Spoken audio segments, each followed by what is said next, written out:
Welcome back to the second segment of the first module on minimum spanning trees. In this segment, I want to talk about Prim's algorithm. And remember from the previous segment, we talked about how most MST algorithms can be thought of as algorithms that build out a spanning forest step by step while making careful use of safe and useless edges. So let's see how Prim's algorithm realizes this framework.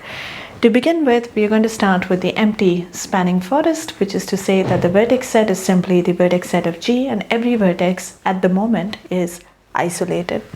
What Prim's algorithm is going to do is essentially try and build out one component starting from some specific vertex. So you can pick any vertex you like for this purpose. Is just fixate on a vertex called V, and let's call this vertex T. That's to say that's the spanning tree that we want to build out. So this is a component that we want to continue focusing on, and all of Prim's algorithm, the mechanics basically boils down to this. So we look at the safe edge incident on T, which is to say, let's look at the cheapest edge among all edges that have one endpoint inside T and the other outside. So to begin with, once again, this is just going to be the cheapest edge that's incident on the vertex V, and that is what is going to get pulled into T. The other endpoint of this edge is going to now become a part of T, and in a general step you have built out some component starting from this vertex V, and you're going to look at all the edges that go out of this component, pick the one that has the least cost, and then add the vertex that is at the other end of this edge in the component T. So we continue doing this until T is fully fleshed out into a spanning tree, which is something that you get to know once T has n-1 edges. By this time, it would have automatically visited or accounted for all vertices being reachable from the vertex that you started with. Now, just to make sure that we are on the same page as to how this algorithm works, let's actually run it on an example, and let's just pick up the example that we looked at in the first segment. So here is the graph, and I've highlighted in yellow the vertex that is the vertex that we are going to start with. So this is our vertex V. So the vertices don't have labels here, just to keep the slide a bit clutter free. So let me just explain how the color coding works. So the edges that have been marked red are going to represent edges that are under consideration in the current iteration, which is to say these are edges that have one endpoint inside T and the other endpoint outside of T. Typically what we will do is we will then highlight in green the cheapest edge among all of these edges that are under consideration. And then once we have identified this edge, we're going to bring in the vertex which is at the other endpoint into the fold of T. These are vertices that you can think of as the visited vertices, the seen vertices. So such vertices will also be marked yellow. So as and when we see more and more vertices as the component T builds out, all the vertices that belong to T will be marked yellow. So hopefully that makes sense. Let's get started with the first step here. Notice that the edges under consideration are simply all the edges that go out of the vertex V. So these are the highlighted edges here, and if you just read off the weights, you'll see that the cheapest edge is the one that has weight 2.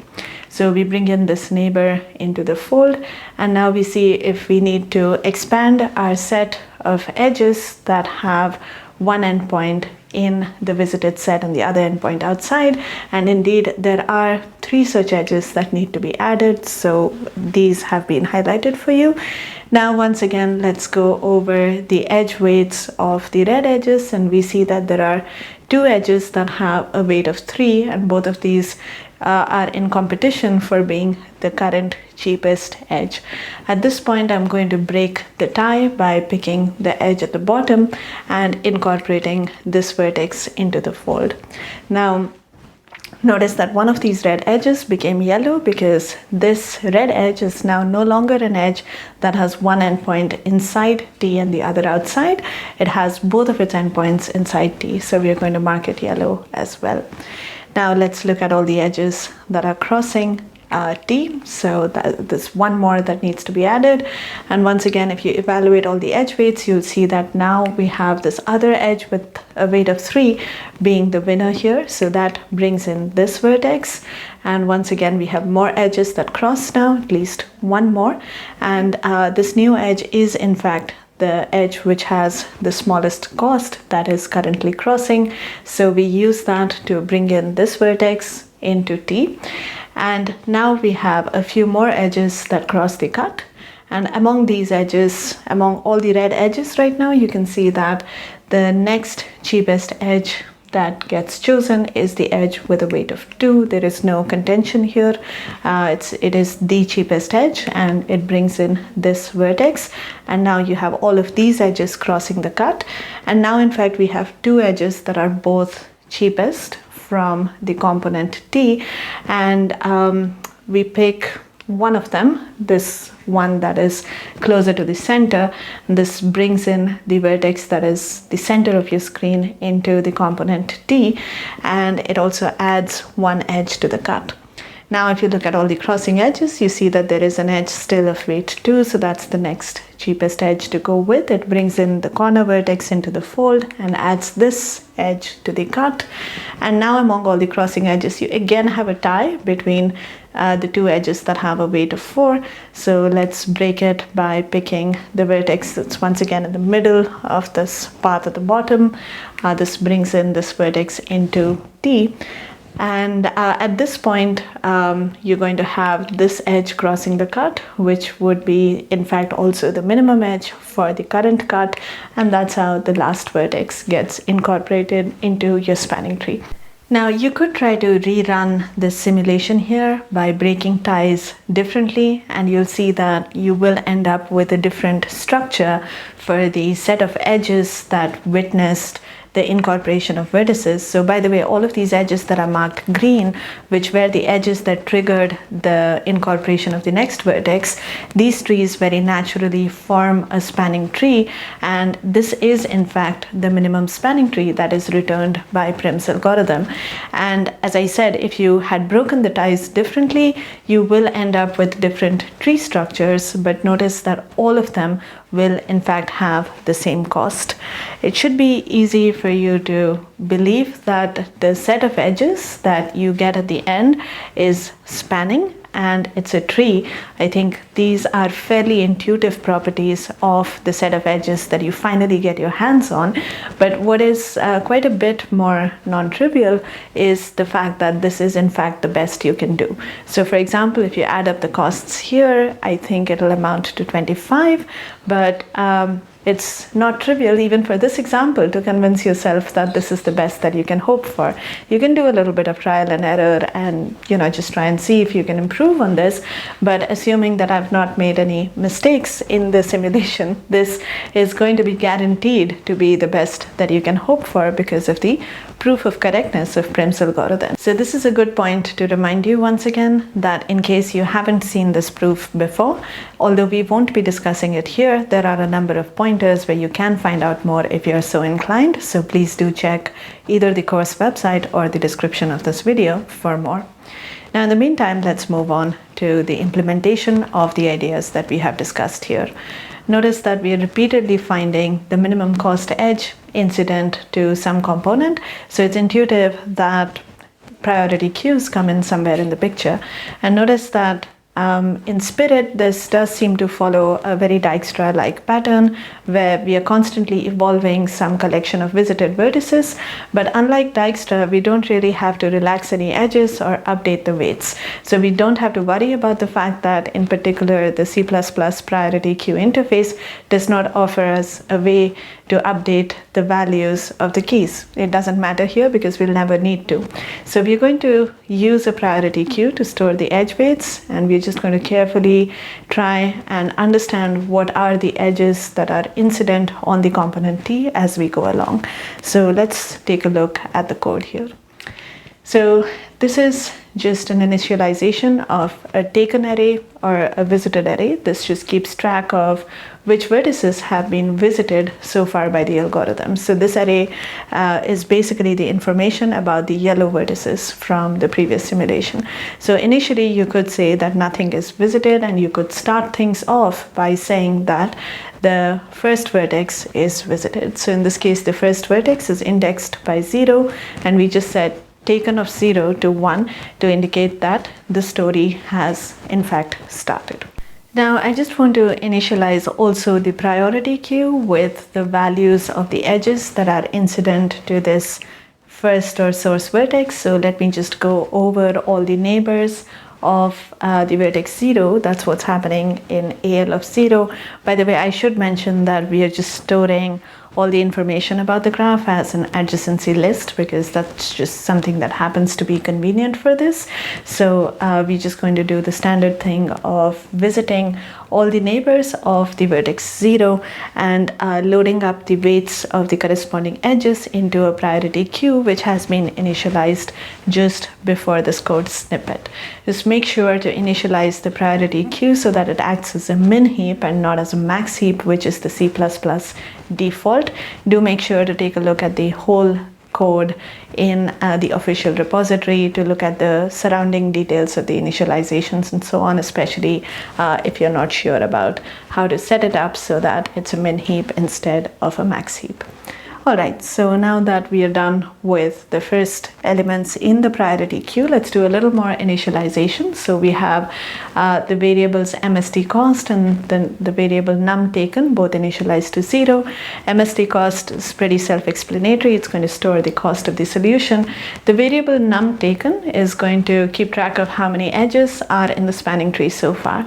This allows us to exit as soon as we have seen that we have picked up n-1 edges, because that's a signal that your spanning tree buildup is complete. So that gives us a way to exit the algorithm potentially earlier than waiting for the whole priority queue to be emptied out. So that's why we have this extra variable here. You have to be careful about problems where you're handling multiple test cases. So if you do this early exit, just make sure that you clean up the priority queue before you go to the next case. This is a very common source of bugs, to have your adjacency lists or priority queues being corrupted with information from the previous test case. So do make sure to clear them out or redeclare them, especially when you're using this sort of an optimization that does not automatically empty out the priority queue for you. Now let's get to the main loop that is at the heart of this algorithm. So the way we are going to do this is to actually process the priority queue for as long as it has an edge on it, with our check for getting out of this loop early if we have actually built out the tree as just described. So this is going to be our main outer loop, and what we're going to do is just repeatedly pull out the cheapest edges that we have in stock. Notice that one property of all the edges that get into the priority queue is that at least one of their endpoints is already in the set of seen vertices. That's how these edges got into the priority queue in the first place. This will become clearer when you see the entire body of the while loop, but that's just an invariant that we are going to maintain. With the initialization, this is definitely true. All the edges on the priority queue in the beginning are edges that have one of their endpoints in the source vertex, and the source vertex is already seen to begin with. And as I said, this is something that we will maintain as we go along. So when we pull out the cheapest edge in the priority queue, notice that it already has the property that it's an edge that has at least one endpoint in the set of seen vertices. But for this to be an edge that is of interest to us, we want to make sure that its other endpoint in fact is not seen so far. So that's the first check that we want to implement. We want to make sure that taken of u is set to 0. So if this is not the case, then we ignore this edge, because this is an edge which has both of its endpoints in the component that we have built so far. And in the terminology that we discussed in the previous segment, this is an useless edge. So we just want to have nothing to do with it. And that's why we just go back and continue with our loop. On the other hand, if this edge actually lands at a vertex that is not yet seen, then that is an edge that is interesting to us. Notice that this is in fact the cheapest edge that crosses across from the seen territory to the unseen territory at the moment. So this is essentially a green edge. Remember, every edge that we labeled green was a signal that this is the edge that is going to guide the incorporation of the next vertex. So this is the point where we have identified a green edge, and what we need to do is essentially look at the vertex that's at the other end of the green edge and make sure that it's incorporated. So the first step to ensuring that this other vertex, which by the way is U here, is incorporated is by simply setting its taken value to 1. So that indicates that now this vertex has joined the club. The next thing that we want to do is to make sure that we update the cost of our solution with the cost of this edge. So this edge has a cost of W. That's what we get out of the priority queue. So we add W to the MST cost variable. And finally, what we want to do is actually identify any other red edges. So remember, what we did while we were doing the simulation when we brought in a new vertex was to check if there are any other edges that now go from the seen territory to the unseen territory because of the incorporation of this vertex. So what we are going to do is go over all the neighbors of this newly minted vertex and check if any of those neighbors are unseen, that is, they have not been taken yet, then these edges need to be pushed into our priority queue for consideration. So that's what we are doing here. We are essentially processing this vertex to ensure that all of the edges incident on it are being now recognized in the system. Now, once you're done with this, all you have to do is update the number of taken edges by 1 and implement the sanity check that we discussed. If at this point you have taken n-1 edges already, then you can quit this loop and you are done. And once you're out of the loop, of course, you can print the cost of the MST, or if required, you could write a loop to print all the edges that belong to the MST. For this, you might need to do a little bit of an extra bookkeeping within the while loop. Just like you would do with something like Dijkstra, you could have a predecessor array that tells you about how each vertex got roped into the component T, and those are the edges that will basically form the MST for you. So that's it. That's pretty much the entire algorithm. Let's quickly talk about its running time. Notice that every edge gets NQ'd and DQ'd at most once. There are M edges, and these NQ and DQ operations cost you log n. This is the bulk of the cost of Prim's algorithm. There are some costs associated with the initialization and so on, but those are all dominated by this M log n expression. So it turns out that once we get to analyzing Kruskal's algorithm, you're going to get a very similar running time. So if you are pressed for a choice, either algorithm would work out similarly in terms of performance. But for some problems, it's just more natural to use one algorithm compared to the other, and that will become evident as you practice through a number of problems. So on that note, I'd like to conclude our discussion on Prim's algorithm, and I'll see you in the final segment for this module, where we talk about Kruskal's algorithm, which is a different way of building up a minimum spanning tree.